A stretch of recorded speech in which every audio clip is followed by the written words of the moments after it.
Hi, this is Keith Weaver with the Top Executive Strategy Podcast, where CEOs, COOs, and business owners share strategies for better success.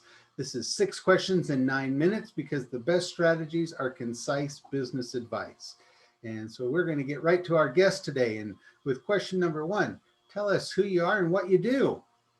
Easiest question of the day. My name is James Lawrence, the Iron Cowboy, and I do a lot of things. I mostly do crazy endurance feats for world records. I'm a motivational speaker, author, run my own e-commerce business, and husband and father to 5. So that's who I am. Well, if people don't know you, a lot more of a story than we can address, obviously, in 9 minutes, but they need to look you up because some incredible things, like you said, that you've done. So we're so happy to have you on and to hopefully hear some of your insights and things. So question number 2, what's the best thing about being a business leader? I think my answer would be different in 2020 than it was before.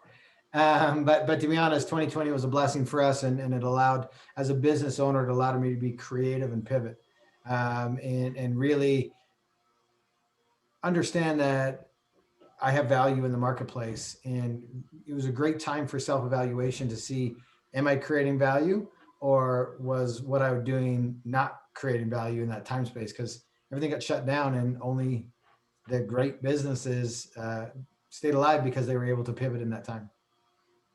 You know, and that's a great answer. I love that. Not too many people talk about it as a way of, introspection and growth.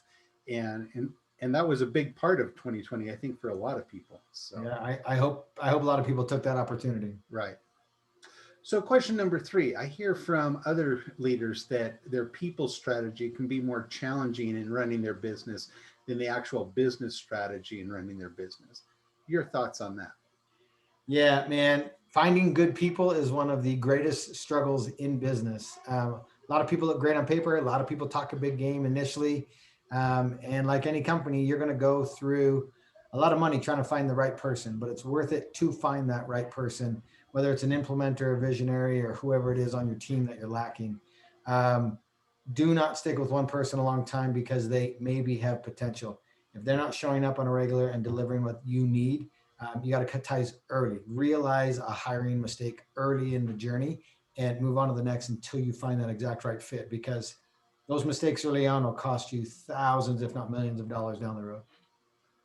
Well, not only from that individual, but globally, more from a culture and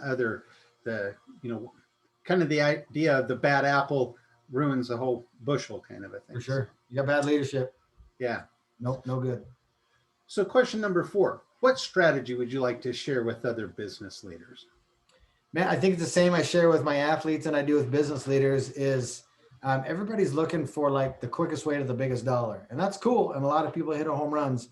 But across the board, secret to success is doing a lot of little things consistently over a long period of time.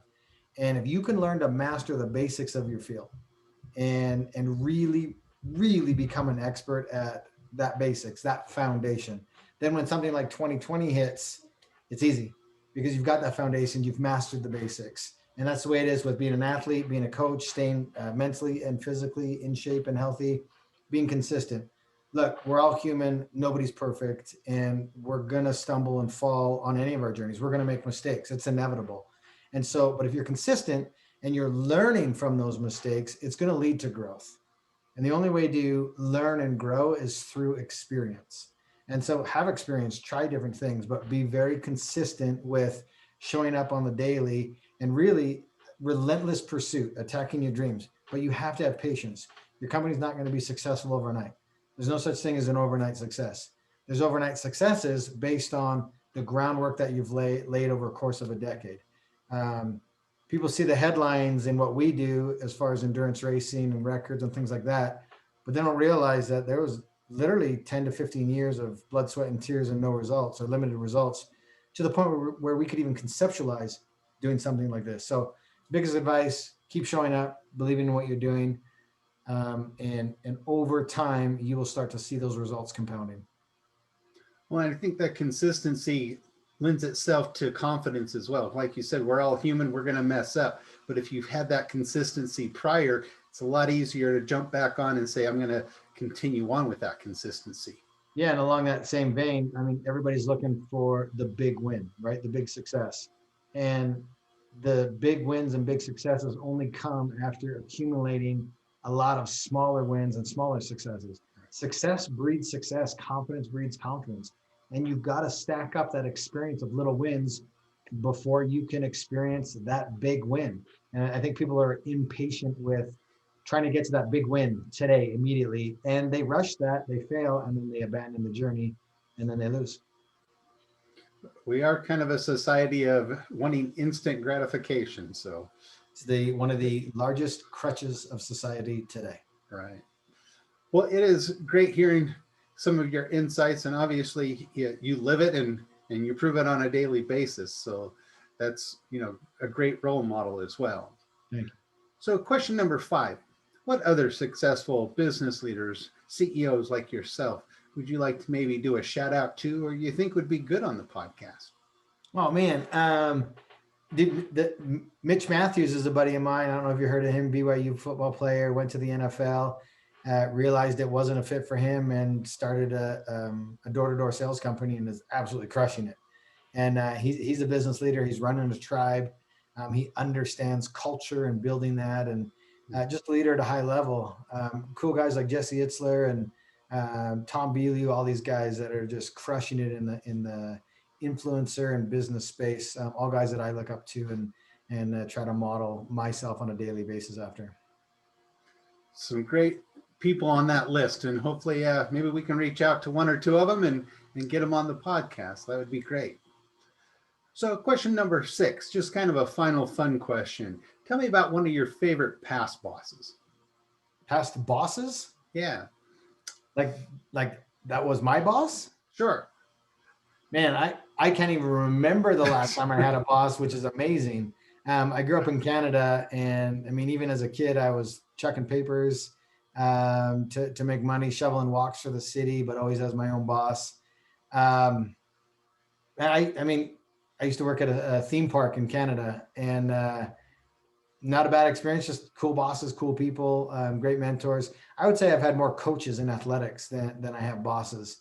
I would dare say I'm currently unemployable, just because I've been self-employed and a business owner for so long. I honestly can't remember the last time I had a boss, which is a great place for me to be. Suits my personality.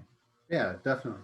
Well, it's kind of funny when you mentioned amusement parks. That was actually one of my first jobs when I was 14, where I worked for a company and stuff. So that's kind of interesting. But well, it is great having you on and hearing your insights. Before we go, can you tell people how they can maybe connect with you? Yeah, we're actually headed into a massive project on March 1st, 2021. We're going to attempt to do 100 consecutive Ironmans, all here in Utah. You can track that journey at ironcowboy.com. It's going to be an official Guinness World Record. And you can also follow us on Instagram at Iron Cowboy James.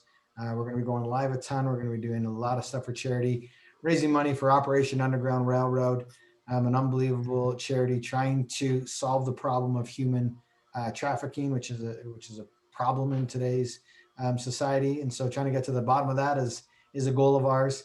And so, yeah, ironcowboy.com and on most social handles at Iron Cowboy James. Great. And again, thank you so much for being on. And this is Keith Weaver with the Top Executive Strategy. For more insights, you can follow us at Weaver Business Coaching, find us on LinkedIn, and of course, listen to us on your favorite podcast platform. And we wish you all the best success. Thanks, Keith.